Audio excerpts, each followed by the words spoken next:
پشاور میں گیس کی غیر اعلانیہ لوڈ شیڈنگ کا مسئلہ شدت اختیار کر گیا۔ شہری شدید مشکلات کا شکار ہیں۔ مزید جانتے ہیں اویس محمود سے۔ اویس، بتائیے گا شہریوں کو کن مشکلات کا سامنا کرنا پڑ رہا ہے؟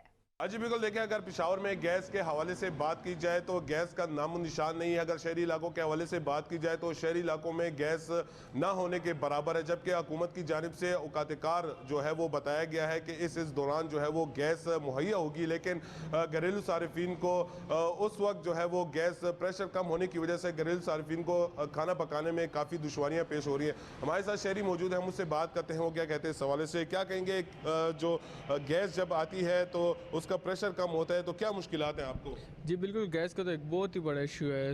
گیس تو پہلے ہوتی ہی نہیں ہے اور ہم بغیر ناشتے کے اپنے کاموں پہ صبح جاتے ہیں، اور گیس اگر آئے بھی تو اس کا پریشر اتنا ہوتا ہے کہ نہ ہونے کے برابر ہی ہوتا ہے۔ تو ہماری حکومت سے یہ التجا ہے کہ ہمارا یہ ایشو حل کیا جائے۔ جی بالکل، جیسے کہ آپ نے شہری کی بات سنی، ان کا بھی یہی کہنا ہے کہ حکومت سے ہم التجا کرتے ہیں کہ گیس کا جو ہے وہ اویس محمود، بہت شکریہ آپ کا۔